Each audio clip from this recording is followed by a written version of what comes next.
저는 모태신앙인입니다. 그래서 어릴 때부터 교회를 떠나서는 제 삶이 생각되어질 수도 없었죠. 그래서 늘 교회를 중심으로 어린 시절을 보냈습니다. 그런데 대학교를 졸업하고 사회생활을 시작하면서 그 하나님의 말씀을 사회 속에서 적용할 수 없다는 한계를 절감하면서 제 신앙에 회의가 오기 시작했죠. 그래서 제가 다니던 교회 교역자들에게 여러 가지 질문을 했습니다마는 그 당시에 저한테 제 질문에 대해서 속 시원하게 답변을 해주시는 교역자들이 없었습니다. 그냥 살아보면 저절로 알게 된다는 거예요. 그런데 저한테는 지금 실존적인 문제가 있는데 그냥 살아봐라. 저한테는 답이 될 수 없었죠. 그래서 제가 한동안 제가 참 이 타락한 삶을 살았던 그 이유가 여러 가지 있습니다만은 교회가 분명하게 제게 실존적 질문에 대한 답변을 주지 못했다는 것도 하나의 이유였습니다. 그러다가 제가 주님의 은혜 속에서 회심을 하고 신학교에 가서 이제 제 눈으로 하나님의 말씀을 읽기 시작하니까 제 모든 질문에 대한 대답이 이 말씀 속에 다 들어 있었습니다. 그래서 제가 찾은 그 대답들을 중심으로 제가 주님의 교회를 목회할 때 교우님들과 함께 새신자반을 하게 되었습니다. 새신자반의 의미는 초신자라는 뜻이 아니고 저처럼 하나님을 믿긴 믿으면서도 하나님이 누구신지 알지 못해서 제대로 살지 못하던 사람들이 뭔가 새로운 삶을 살기 원할 경우 우리 한번 말씀 안에서 답을 찾아보자는 의미였죠. 그래서 많은 분들과 함께 은혜를 나누었는데 제가 95년 초를 끝으로 더 이상 새신자반 강의를 하지 않았습니다. 저는 주님의 교회를 10년 목회하기로 했기 때문에 98년 6월 달이 제 임기가 끝날 때였거든요. 그래서 3년 전부터 이제 떠날 준비를 하기 위해서 제가 떠나는 순간까지 새신자반 강의를 하고 떠나면 갑자기 차질이 있을 것이기 때문에 각 구역에 새신자반을 가르칠 수 있는 지도자를 세우고 그분들로 하여금 원하는 분들에게 개인적으로 새신자반을 가르치도록 그렇게 했었습니다. 그 이후에 약 10년이 지났는데 여러 곳에서 여러분들로부터 이 새신자반 강의를 다시 한번 해달라는 부탁을 받았댔습니다. 그동안 그저 여러분들이 그 주님의 교회에서 제가 마지막으로 했던 그 새신자반 테이프를 이리저리 돌려 듣고 하셨는데 그게 워낙 10년 전 테이프니까 잘 들리지도 않고 그래서 참 요청을 많이 받았는데 제가 어떤 특정한 교회에 가서 10주를 강의를 하는 것도 쉬운 일도 아니고 또 제 여러 가지 일정과 사정상 그것 자체가 가능하지를 못했습니다. 그러던 차에 이번에 홍성사에서 또 이런 귀한 자리를 마련해 주셔서 여러분과 이런 아름다운 만남이 있게 되었습니다. 이런 기회를 주신 하나님께 감사를 드리고 주님의 이름으로 이 자리에 오신 여러분들을 진심으로 환영합니다. 오늘 우리 먼저 제1과 하나님은 누구신가 함께 보시도록 하겠습니다. 거기에 있는 설명문을 제가 읽어보겠습니다. 하나님께서 누구신지 아는 것은 하나님의 부르심을 받은 크리스천의 첫 번째 의무입니다. 자식이 아버지를 알려 하지 않고 외면할 때 불효자가 될 수밖에 없듯이 하나님을 알지 못하는 크리스천이란 결국 하나님과 무관한 사람이게 마련입니다. 그러나 문제가 그리 간단한 것은 아닙니다. 눈에 보이는 육신의 아버지도 제대로 알 수 없는 판에 어찌 우리가 보이지도 않는 영이신 하나님을 온전히 알 수 있겠습니까? 그러므로 하나님이 누구신지 알려 하기 전에 우리는 먼저 하나님이 누구신지 알 수 없음을 잊지 말라. 이것이 하나님에 대한 최후의 인간 지식이다라는 토마스 성인의 말을 가슴에 새겨야만 합니다. 그 겸손한 마음으로만 성경 말씀을 통해 하나님을 바르게 알아갈 수 있습니다. 그렇죠? 사람들 중에는 그 강아지, 개를 좋아하는 분들이 계셔요. 그래서 얼마나 좋아하는지 개를 품고 잠까지 같이 자지 않습니까? 같이 먹고 여행도 같이 다 하지요. 그죠? 그래도 강아지는 주인을 몰라요. 주인의 말을 알아듣고 주인이 하라는 대로 다 하는 것 같지요. 그죠? 그러나 강아지는 강아지일 뿐이에요. 강아지는 절대로 사람을 제대로 알 수 없습니다. 온전히 알 수 없어요. 우리가 아무리 하나님을 안다 할지라도 피조물인 우리가 창조주인 하나님을 온전히 안다는 것은 불가능하죠. 그것을 우리가 깨닫고 겸손하게 우리가 육신을 벗고 영으로 영이신 하나님을 뵐 때까지 그분을 알아가려고 애쓸 때 매일매일 더 깊이 그분을 알아가게 되는 것이죠. 자, 큰 1번 한번 보십시다. 창세기를 중심으로 하나님이 누구신지 묵상해 보십시다. 제일 먼저 창세기 1장 1절을 우리 한번 읽어보십시다.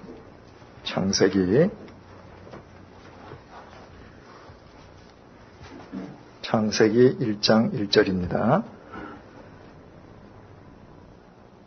태초에 하나님이 천지를 창조하시니라. 이게 성경 제일 첫 번째 말씀이에요. 그런데 그 제일 첫머리 첫 번째 말씀이 하나님은 창조주 하나님이시라는 겁니다. 우리 하나님은 창조주세요. 하나님께서 창조주시라는 사실을 믿느냐? 안 믿느냐? 믿되 50%만 믿느냐? 30%만 믿느냐? 거기에 따라서 삶의 질과 결과가 확연하게 달라집니다. 만약에 내가 하나님을 믿는다라고 하면서도 하나님께서 세상을 창조하시고 나를 창조하셨다는 사실을 내가 믿지 못한다면 결국 나는 어떤 존재입니까? 나는 우연히 태어난 존재예요. 내가 원치도 않는 상황 속에서 그저 그냥 태어났을 뿐이에요. 그런 사람은 자기 자신이 자기 생의 주인이 되는 겁니다. 자기 뜻대로 살아가는 것이죠. 그런데 과연 우리 인간에게 자기 인생의 주인이 될 만한 능력이 있는가? 없다는 데 문제가 있는 것이죠. 오래전에 한국에서 제일 유명한 모 종합병원에 30대의 엘리트 외과 의사가 있었습니다. 암 수술을 잘하기로 소문났던 분이죠. 그래서 많은 사람들이 그분에게 수술을 받기 위해서 몇 달씩 대기하고 했습니다. 이 젊은 의사가 하루는 건강검진을 받았습니다. 근데 속에 암 덩어리가 있어요.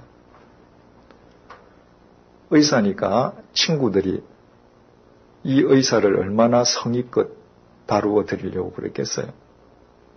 그런데 동료 의사들이 이분을 개복했다가 그냥 닫았습니다. 손을 쓸 수가 없었어요. 그리고 얼마 있지 않다가 그분은 세상을 떠났습니다. 남의 병을 고쳐준다고, 남을 수술해준다고 매일 집도를 했는데 자기 속에 암 덩어리가 퍼지고 자기가 죽어가는 것은 전혀 몰랐습니다. 이것이 인간의 실상이거든요. 그런데 하나님이 나의 창조주시라는 사실을 내가 인정하지 않으면 이런 인간이 자기 인생의 주인이 되어서 살아가니 한밤중을 걷는 것처럼 그 인생은 오리무중일 수밖에 없는 겁니다.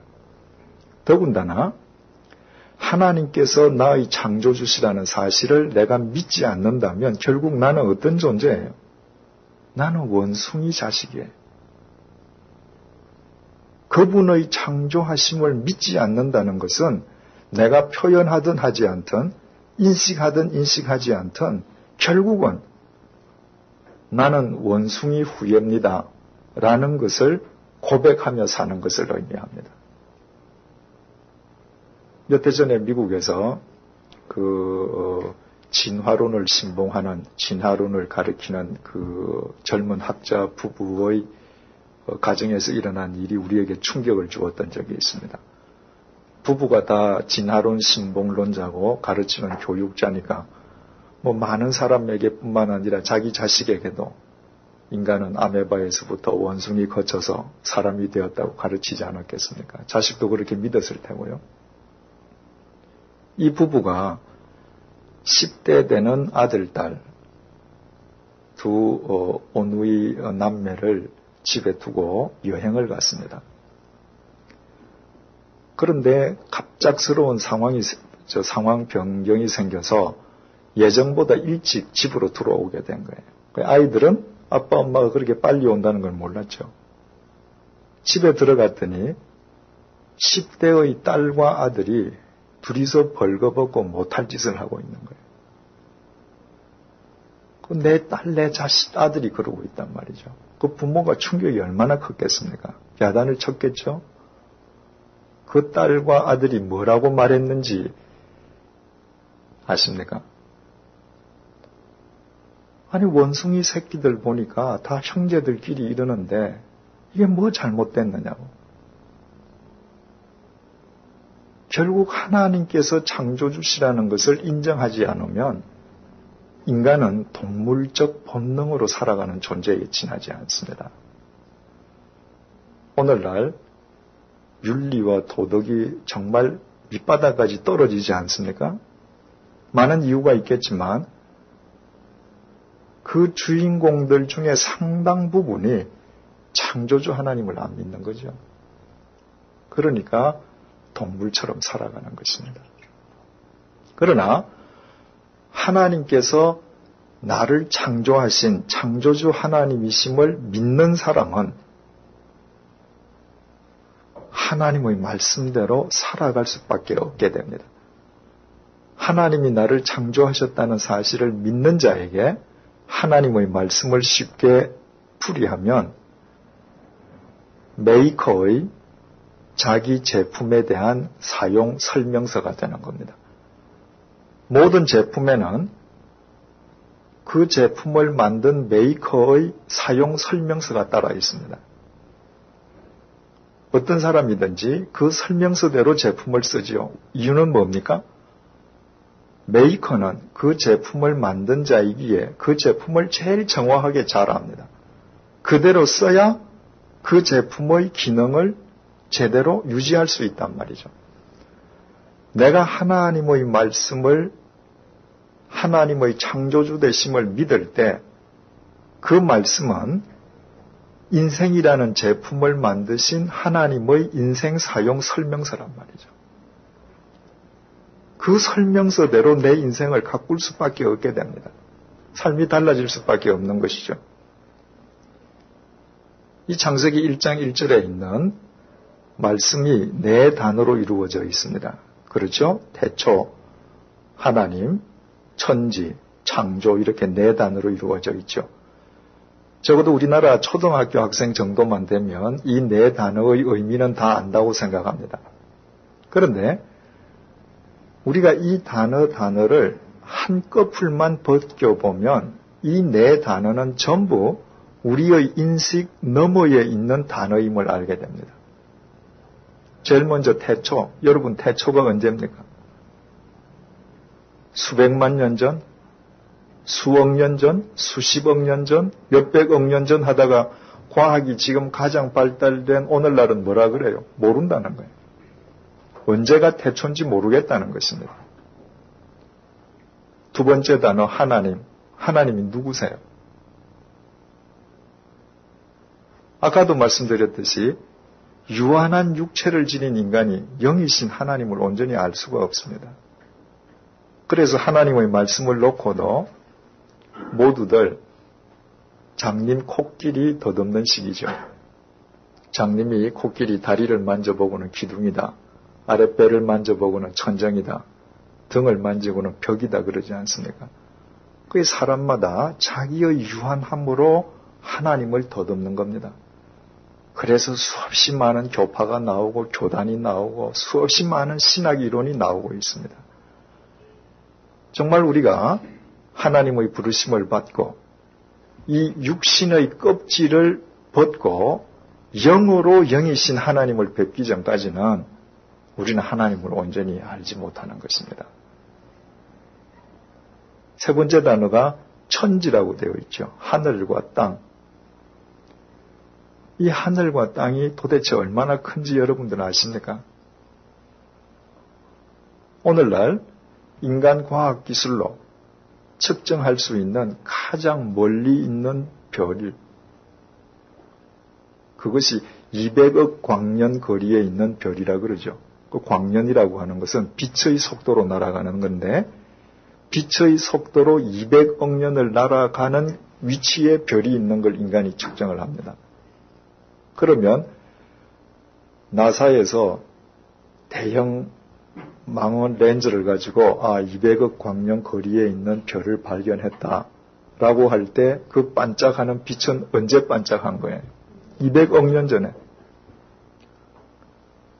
인간이 측정한 우주의 크기만 그 정도죠. 그런데 실은 끝도 없단 말이죠. 아니 이렇게 엄청난 우주, 하늘과 땅은 제쳐놓고 여러분들 서울시만 해도 여러분들 다 아십니까? 저는 지금 서울에서 40년을 넘게 살았는데 지금도 저는 서울을 잘 모릅니다. 제가 다니는 길만 알아요. 10년을 강남에서 목회를 했는데 강남길도 전 몰라요. 하물며 서울시도 모르는 판에 인간이 하늘과 땅의 크기를 알 수 있는가? 이게 불가능하죠. 마지막 단어가 창조하셨다는 거예요. 창조. 이 세상 그 누구도 창조의 비밀을 아는 사람이 없습니다. 오늘날 과학이 참 끝도 없이 발달하고 있지만 아무리 정교하게 만든 인조뼈도 하나님께서 만드신 뼈를 당해내지 못합니다. 만약에 누군가가 화상을 입지 않습니까? 그러면 인조 피부라는 게 없죠. 엉덩이든지 어디든지 그 사람의 피부를 떼어서 붙여야 돼요. 하나님께서 만든 피부만 들어붙는 겁니다. 제가 스위스에서 귀국하기 직전에 제 왼쪽 무릎에 연골이 찢어졌습니다. 그래서 서울에 와서 그 연골 찢어진 부분을 제거하는 수술을 받았는데요. 요 조그만 무릎에 그 찢어진 연골이라고 해봐야 그 크기가 얼마나 되겠습니까? 그런데 그걸 드러내고 나니 예전 같지 않아요.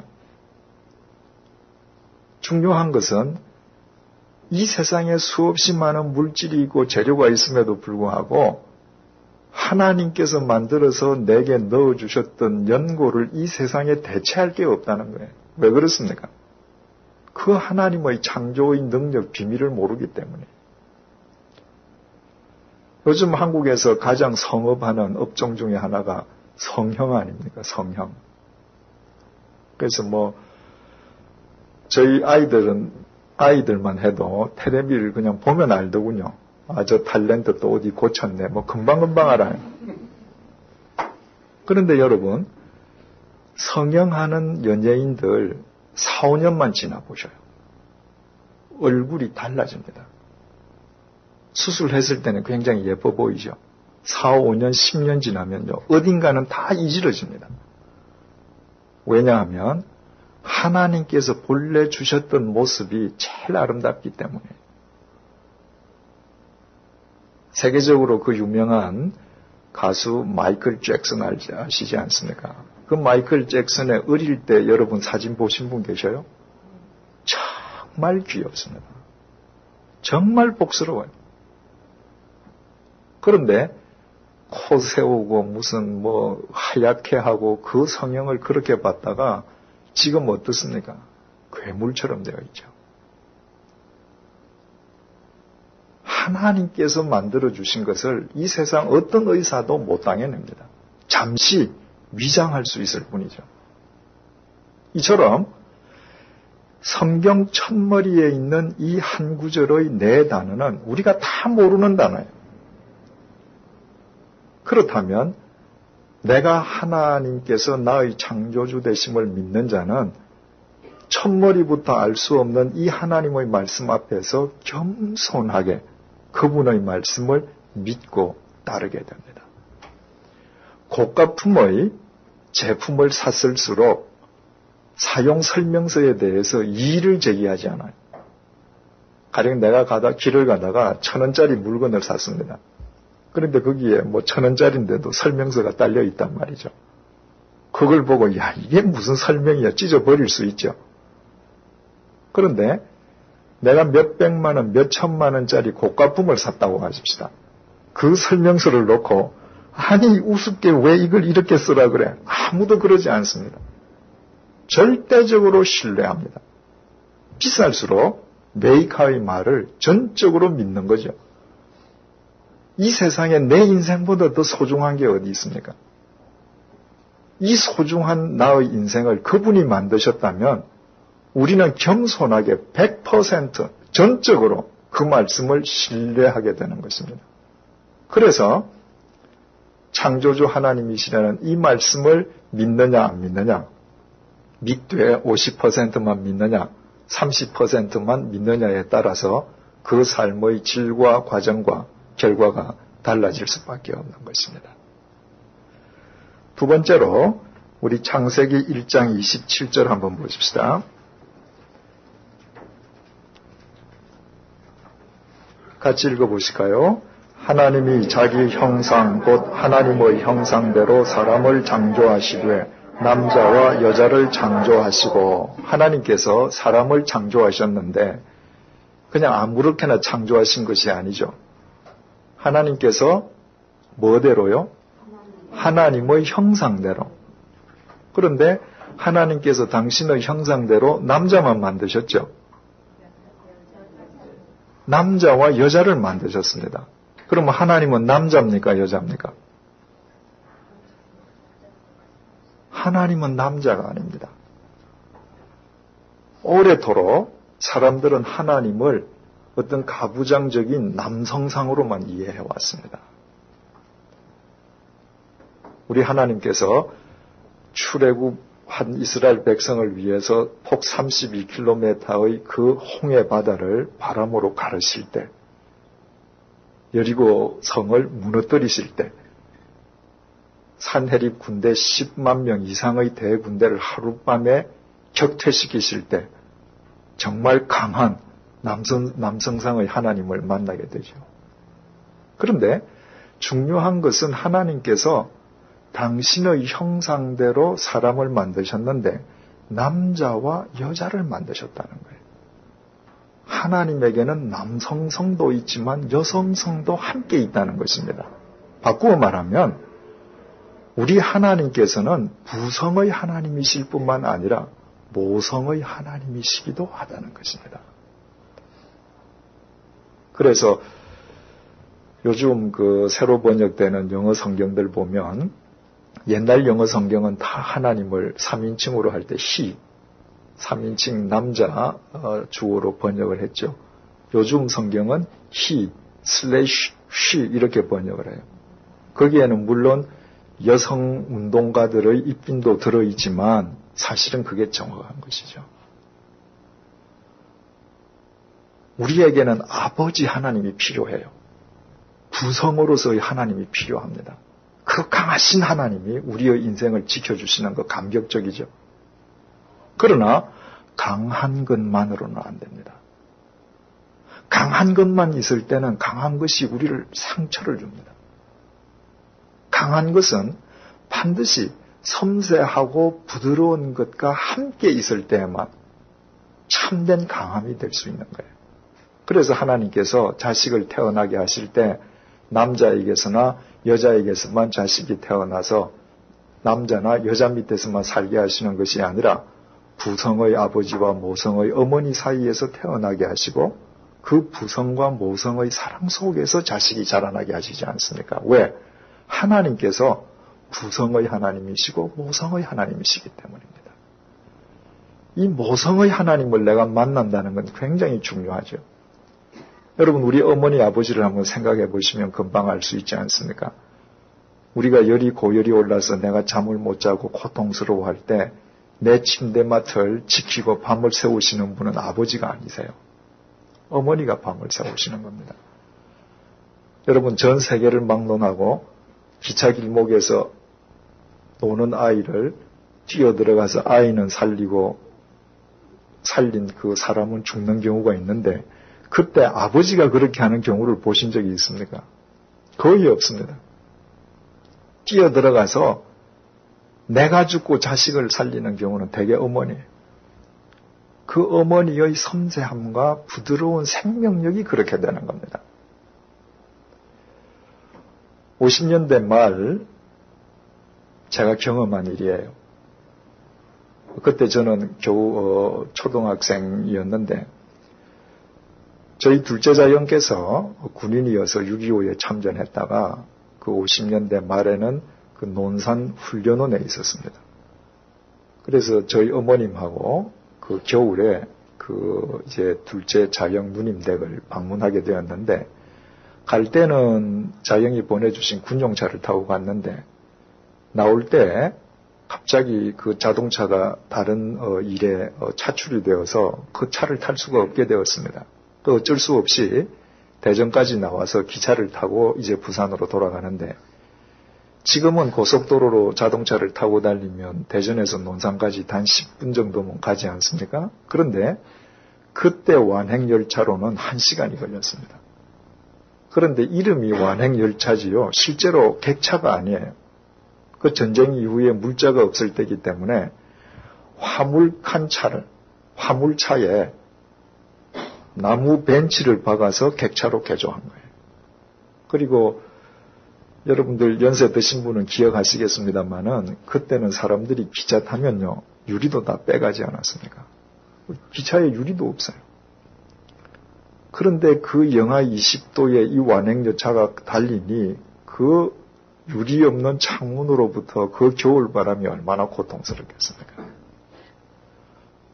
얼마나 추운지 제가 울었습니다.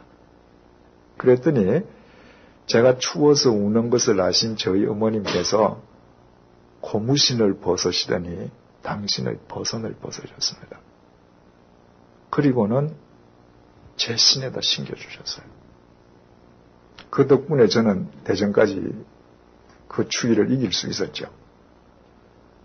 대전에 도착해서 어머니에게 버선을 벗어드리기 위해서 제 신을 버선을 벗으면서 어머니 발을 봤는데 새파랗게 얼어있는 것입니다. 생각을 해보세요. 그렇지 않겠습니까? 그 추위에서 당신은 맨발이니까 얼 수밖에 없죠. 그 이후에 참 오래도록 그때 당하셨던 동상 때문에 어머니가 고통을 당하셨어요. 자, 어머님께서 하나님 나라 가실 때까지 어머님과 함께 살았는데 평생을 어머님과 함께 살면 때로 의견이 충돌될 때도 있지 않습니까? 서로 마음 상할 때도 있지 않습니까? 그러나 그럴 때마다 나를 위해서 그 발이 새파랗게 얼었던 어머니를 생각하면 어머니에게 효도할 수밖에 없는 거예요. 저는 이런 생각을 자주 해봤습니다.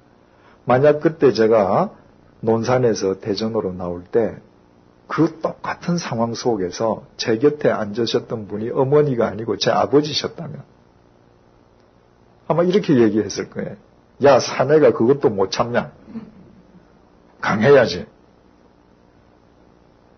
아니면 야, 일어서서 좀 뛰어, 연락해. 아마 분명히 아버지면 그랬을 것입니다.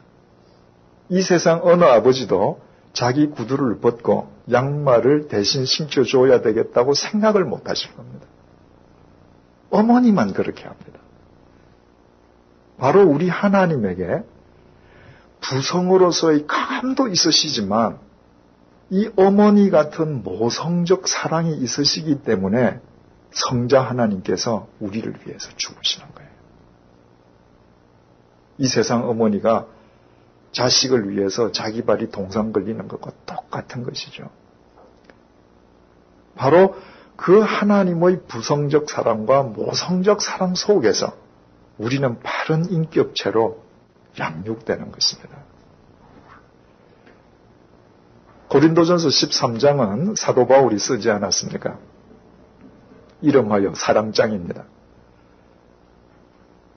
바울이 사랑에 대해서 설명을 쭉 했는데 그 사랑은 바꾸어 말하면 하나님의 사랑이요. 좀 더 깊이 있게 말하면 사랑이신 하나님을 사실은 노래한 거죠. 바울이. 그 내용이 이렇지 않습니까? 사랑은 오래 참고 친절합니다. 사랑은 시기하지 않으며 뽐내지 않으며 교만하지 않습니다. 사랑은 무례하지 않으며 자기의 유익을 구하지 않으며 성을 내지 않으며 원한을 품지 않습니다. 사랑은 불의를 기뻐하지 않으며 진리와 함께 기뻐합니다. 사랑은 모든 것을 덮어주며 모든 것을 믿으며 모든 것을 바라며 모든 것을 견딥니다. 사도 바울은 하나님의 모성적 사랑을 경험했던 사람이에요.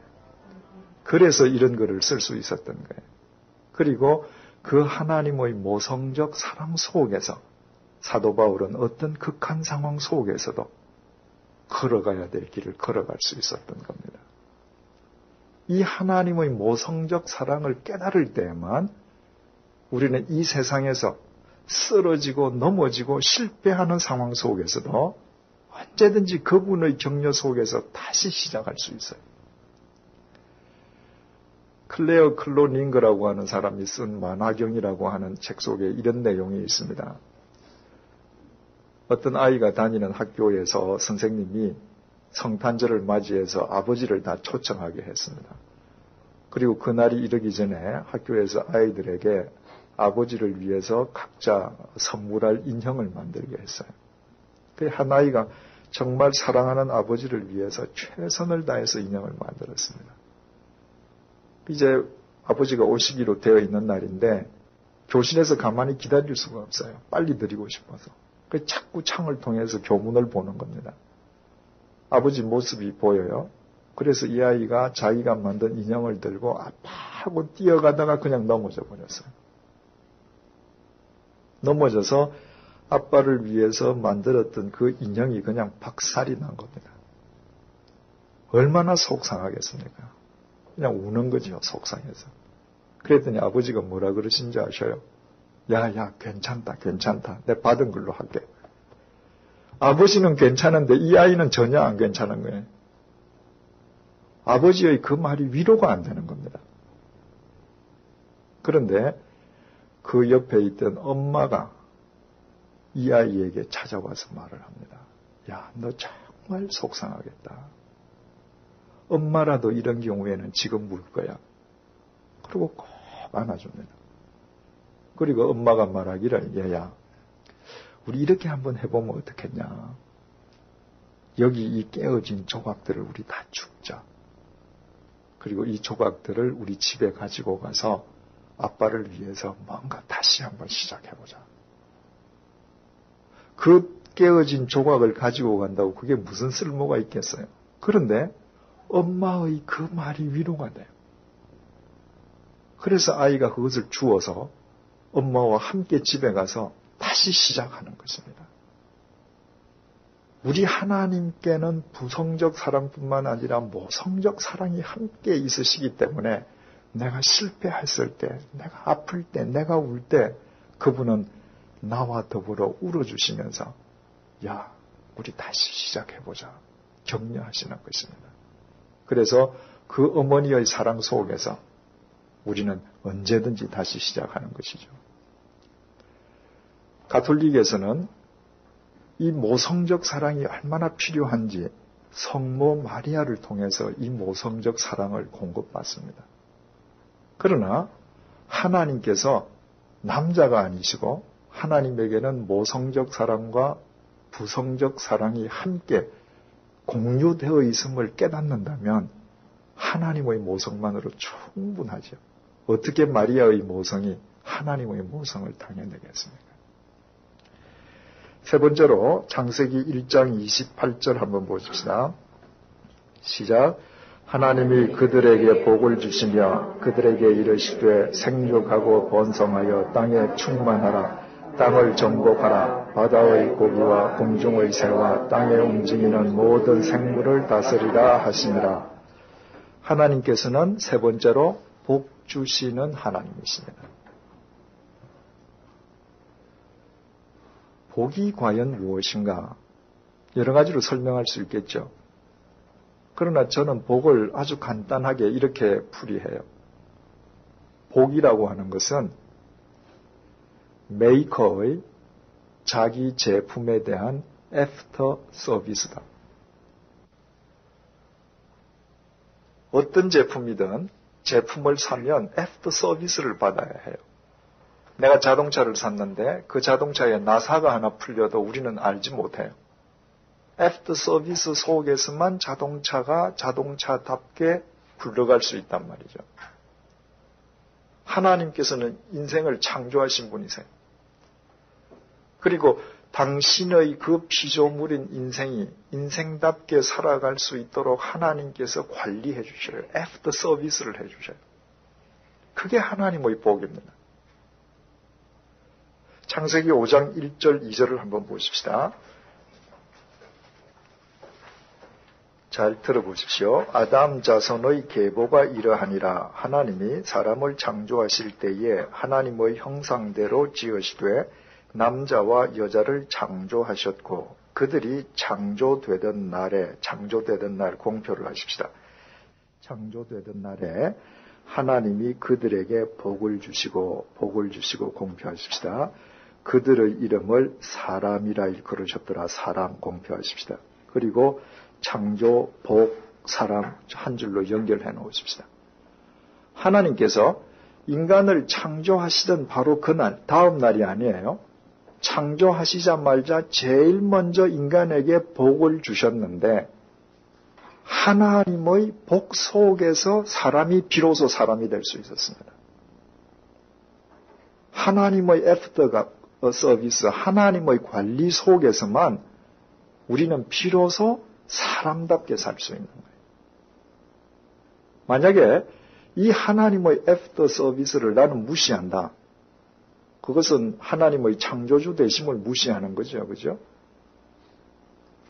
따라서 이 하나님의 애프터 서비스 없이 사는 자는 사람이 될 수가 없는 거죠. 그 애프터 서비스 속에서만 사람이 되는 거니까. 짐승과 다를 바가 없습니다. 여러분 스티븐 맥퀸이 주연했던 빠삐용이라는 영화 아시죠? 그 빠삐용이라는 영화는 그냥 픽션의 이야기가 아니라 프랑스에서 있었던 실화입니다. 그 스티븐 맥퀸이 맡았던 그 역의 주인공 실존 인물이 앙리 샤리에르라는 사람이에요. 이 사람이 젊었을 때 어떤 공명심에 불타는 검사가 살인사건이 일어났을 때 앙리 샤리에르가 살인자인 것처럼 혐의를 뒤집어 씌워서 사형을 선고받게 합니다. 그 앙리 샤리에르는 자기는 결백한 거죠. 그래서 그 악마의 섬에서 목숨을 걸고 탈출을 시도하다가 결국 성공하죠. 이유는 간단해요. 자기를 그렇게 만든 검사를 찾아가서 복수하기 위함이에요. 그런데 1편 영화에서는 그 악마의 섬에서 탈출에 성공하는 것으로 영화가 끝나잖아요.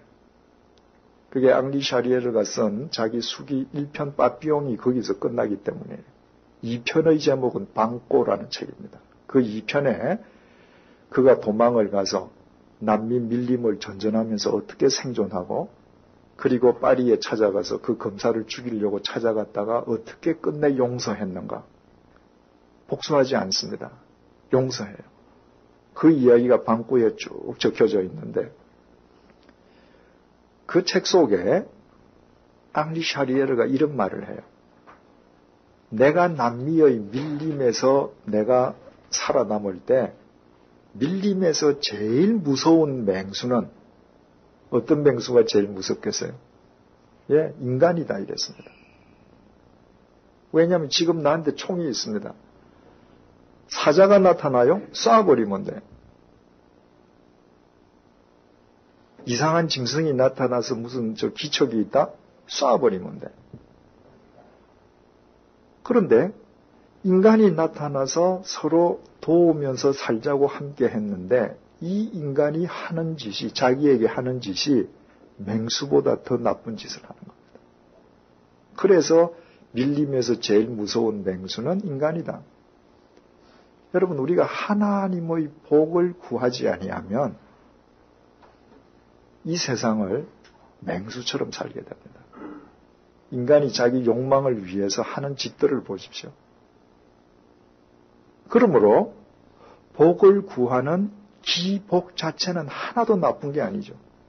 하나님께 복을 구하는 것은 하나님의 창조주 되심을 인정하는 것이기 때문에 그것은 당연한 거죠.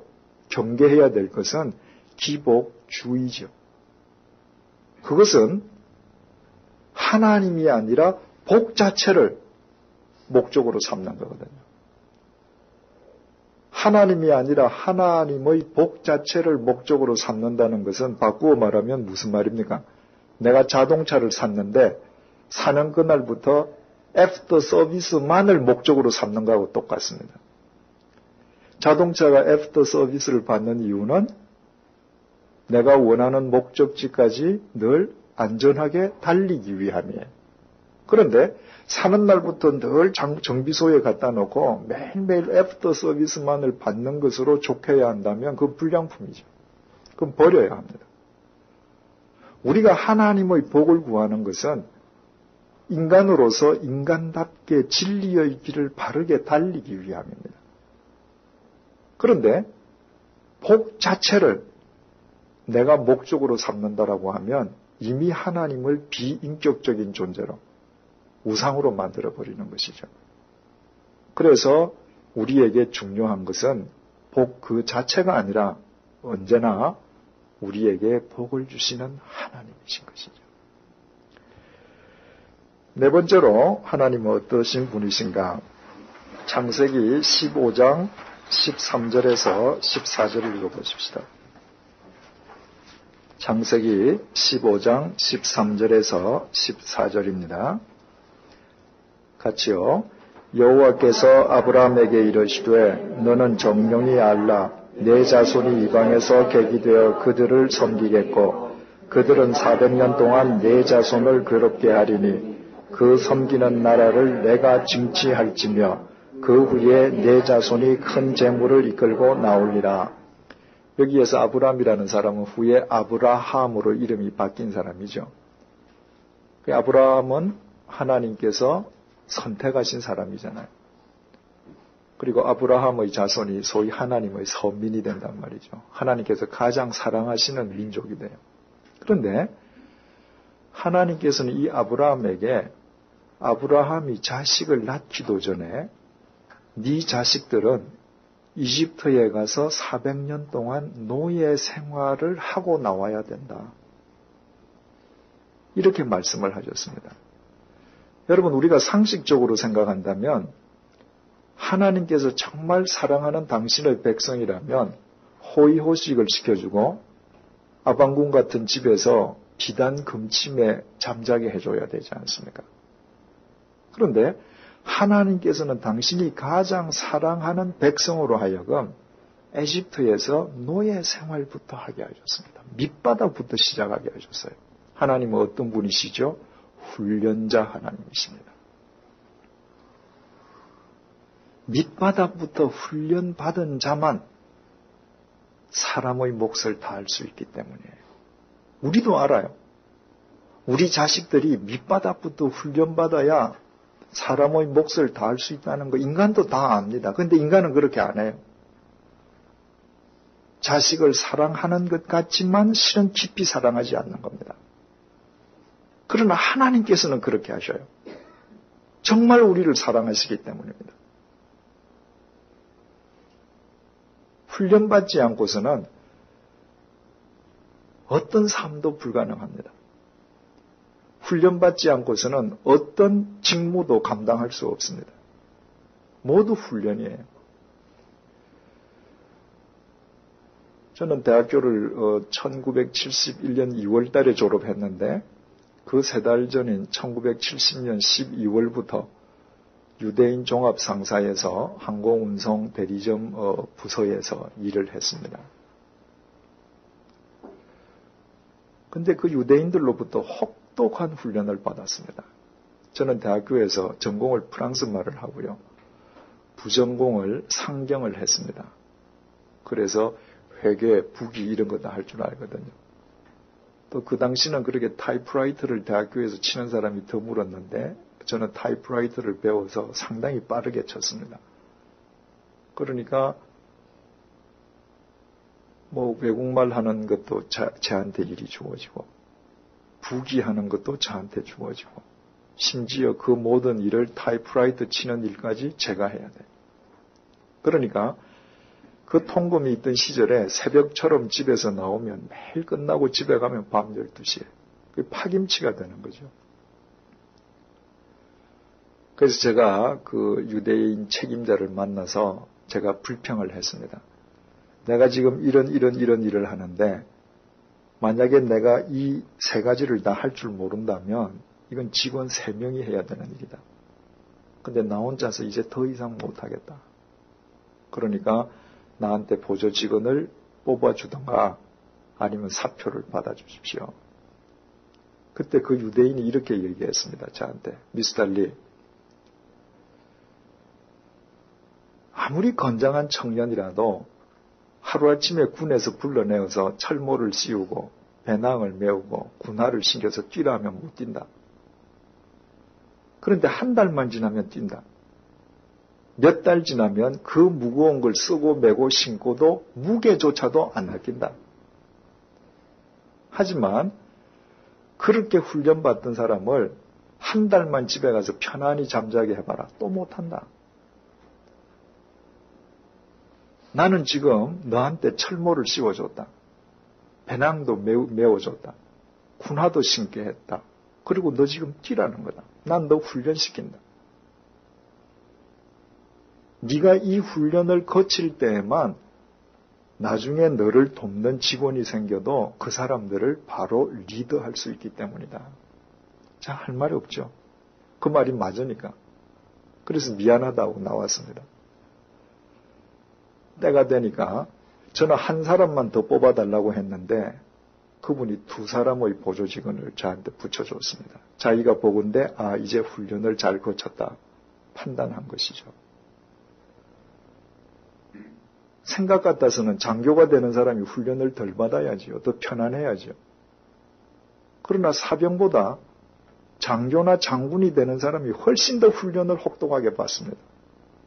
그 훈련을 거치지 않으면 장교의 몫을 감당하지 못해요.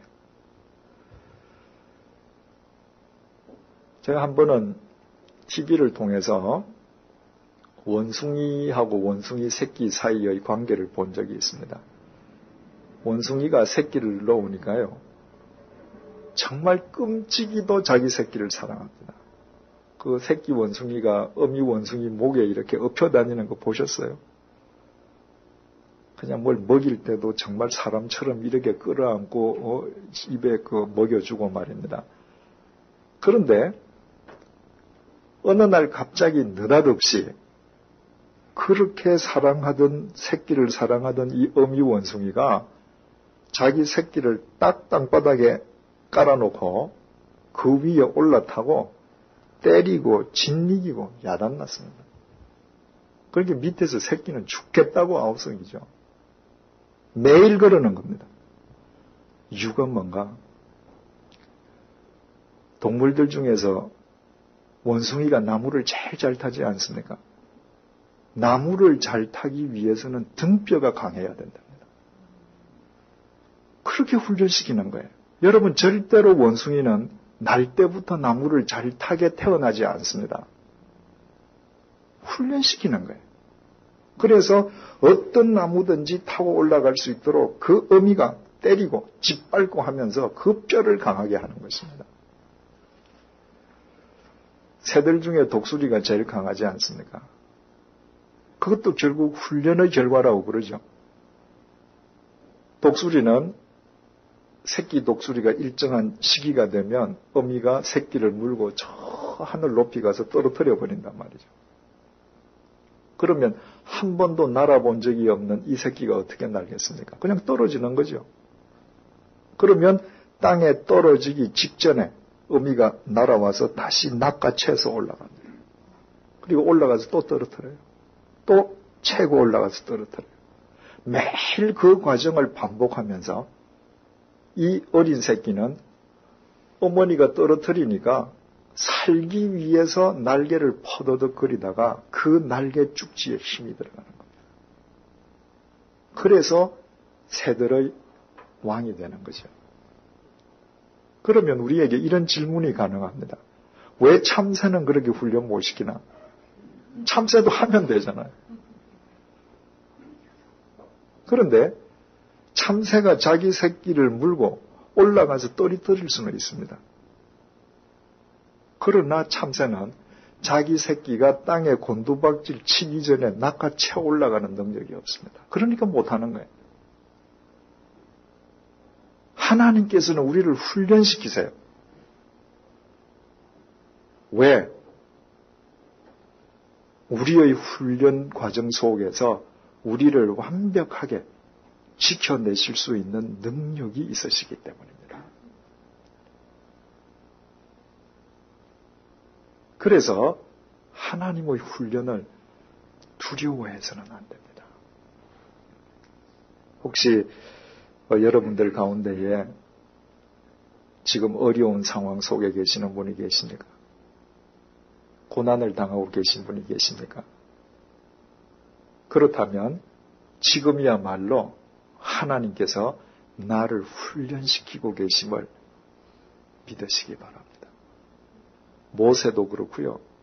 바울도 요셉도 모두 하나님의 훈련 속에서 진리의 몫을 감당하는 진리의 용장들이 되었습니다. 그냥 되지 않았습니다. 제가 미국을 여행하면서 어느 사무실에서 본 그 기도 문구가 항상 제 마음속에 남아 있습니다. 그 기도 문구는 이래요. Don't pray for an easy life, but pray to be a strong man. 편안한 삶을 위해서 기도하지 말고 강한 사람이 되기 위해서 기도해라. 여러분, 대부분 인간들은 하나님 앞에 기도하는 게 편해지려고 기도해요. 하나님께서 요구하시는 바는 그게 아닙니다. 우리가 진리의 몫을 감당할 수 있는 강한 진리의 사람이 되기를 원하는 거예요. 이런 얘기가 있죠. 어떤 농부가 봄에 하나님께 간절히 기도를 드렸습니다. 하나님, 올해에는 제발 폭우도 오지 말게 하시고 폭풍도 불게 하지 마시고 그저 늘 햇볕 속에서 필요할 때 필요한 비만 살짝 뿌려주십시오. 하나님께서 그 기도를 들어주셔서 정말 그 해의 날씨가 그러했습니다. 가을이 되어서 농부가 기쁜 마음으로 추수를 했습니다. 추수를 하고 보니 속이 다 텅텅 비어 있습니다. 쭉정이들이에요. 이 농부가 하나님을 찾아가서 불평을 털어놓았죠. 하나님, 아니 내가 비도 폭우도 없고 폭풍도 없고 그렇게 해서 추수를 하게 해달라고 했는데 이런 속빈 쭉정이를 주시면 어떻게 하느냐고. 하나님께서 이렇게 대답하셨대요. 폭풍과 폭우를 통해서만 열매는 알차게 연거는 법인데 네가 그것을 마다하고 편안한 길을 택했으니 너에게 주어지는 것은 그것밖에 더 있겠느냐. 여러분, 하나님을 믿으시면서 여러분들이 편안한 삶 자체를 목적으로 삼으면 여러분의 인생은 빈 쭉정이가 됩니다. 내가 하나님의 훈련 속에서 강한 진리의 사람으로 세워져 갈 때 다른 사람들과 똑같이 몇십 년 살다 떠난다 할지라도 우리의 삶을 통해서 하나님의 뜻은 이 땅에 구현되는 것입니다. 다섯 번째로 창세기 17장 1절 우리 함께 읽어보십시다. 시작. 아브라함의 99세 때에 여호와께서 아브라함에게 나타나서 그에게 이르시되 나는 전능한 하나님이라 너는 내 앞에서 행하여 완전하라. 바로 이 구절 앞구절까지 다시 말씀드리면 창세기 16장 16절까지는 모두 하나님에 대한 서술형 문장들이에요. 하나님께서 천지를 창조하셨다. 하나님께서 아브라함을 부르셨다. 하나님께서 이렇게 약속하셨다. 하나님의 속성이나 하나님의 사역에 대한 서술들이죠. 그런데 하나님께서 직접 화법으로 나는 이런 하나님이다라고 당신이 당신을 직접 계시한 첫 번째 구절이 창세기 17장 1절입니다. 그런데 하나님의 첫 번째 자기 계시가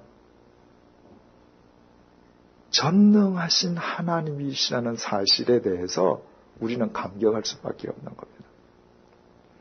만약에 하나님께서 사랑의 하나님만으로 끝나신다면 하나님과 나 사이에 별로 다를 거 없죠. 왜냐하면 나도 제 자식 사랑하거든요. 저도 제 자식을 위해서 무엇이든지 해줄 결심이 되어 있거든요. 그런데 하나님과 나의 가장 근본적인 차이는 뭔가? 나도 내 자식을 사랑하는 것 같지만 나는 전혀 전능하지 않다는 거예요. 제 둘째 아이가 3살 반 되었을 때 당시 주님의 교회가 새들어서 예배드리고 있던 강남 YMCA 2층에서 떨어졌습니다. 그 건물을 아시는 분은 아시겠습니다만은 그 건물은 1층 천정이 굉장히 높습니다. 그래서 2층이 다른 2층에 비해서 훨씬 높죠. 거기에서 창에서 아랫바닥으로 시멘트 바닥으로 떨어졌는데 정말 웬만하면 크게 중상을 입거나 아니면 즉사하던가 그럴 상황이었죠. 그런데 이 양쪽 턱뼈가 부러지고 아래 턱이 찢어지고 잇몸이 찢어지고 입술이 다 찢어지는 것으로 거쳤습니다. 피투성이가 된 아이를 데리고 영동 세브란스 응급실로 갔죠. 지금 피가 흐르고 있으니까 수술을 해야 되는데 마취를 할 수가 없는 거예요. 왜냐하면 높은 데서 떨어졌을 경우에 뇌가 상하는 수가 있는데 뇌가 상한 사람에게 마취를 하면 못 깨어난다는 겁니다. 그런데 이 아이의 뇌가 상했느냐 안 상했느냐를 판단하는 시간은 몇 시간이 지나야 된다는 거예요. 근데 지금 피가 흐르고 있는데 어떻게 몇 시간을 기다립니까? 할 수 없이 그냥 꿰매야죠.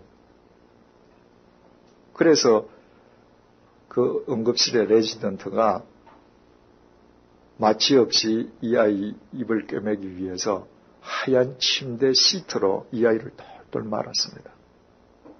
저항하지 못하도록. 그리고 장정 2사람이 이 아이 어깨를 붙잡고 한 사람이 이마를 누르고 저는 이제 발 쪽을 붙잡았습니다. 그리고는 이 아이의 생사를 바늘로 꿰매는 거예요. 여러분 여기가 얼마나 예민합니까?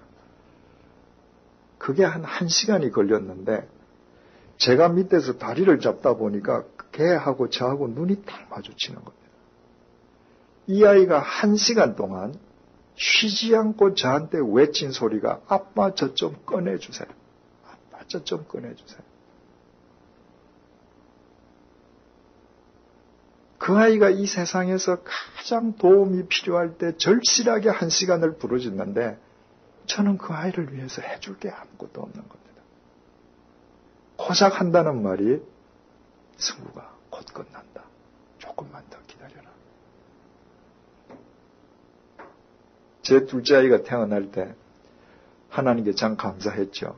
그리고 이 아이가 성인이 되어서 저 스스로 지 인생을 앞가름할 때까지 이 아이를 위해서 내가 무엇이든지 다 하리 결심했죠. 그러나 제 자식 앞에서 제가 그토록 무력한 인간이라는 것을 그때처럼 통감한 적이 없습니다.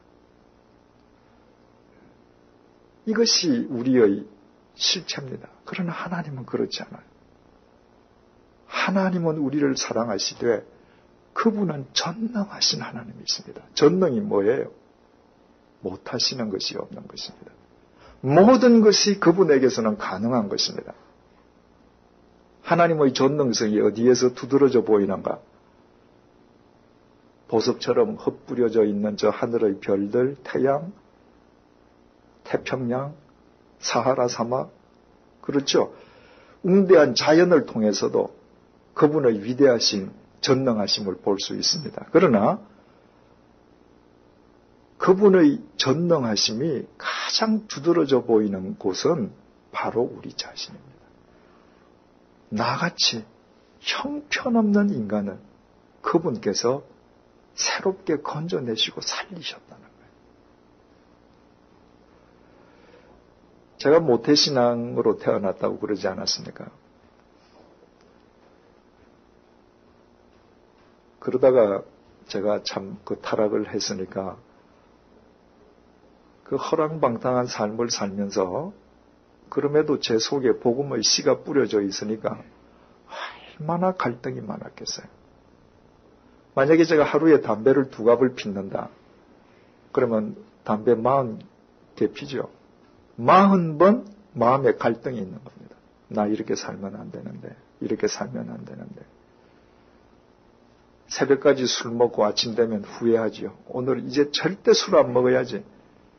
그런데 오후 5시만 되면 누구하고 술 먹을까 다이아를 돌린단 말이죠. 제가 바보가 아닌데 이렇게 살면 안 된다는 거 뻔히 아는데 안 되는 거예요. 제가 저를 못 고쳐요. 그런데 하나님께서 당신의 전능하심으로 저를 이렇게 새롭게 빚어주셨습니다. 제가 어린 시절부터 저와 함께 지내왔던 저희 집안과 저를 잘 아는 친구들은 제가 신학교 가고 목사가 되고 난 다음에 쟤는 결국 저렇게 될 수밖에 없었어. 그렇게 이해하는데 제가 술 먹고 놀 때 저를 보았던 친구들 있지 않습니까? 그 사람들은 제가 신학교 가고 나서 한동안 믿지를 않았습니다. 걔가 그럴 리가 없다는 거죠.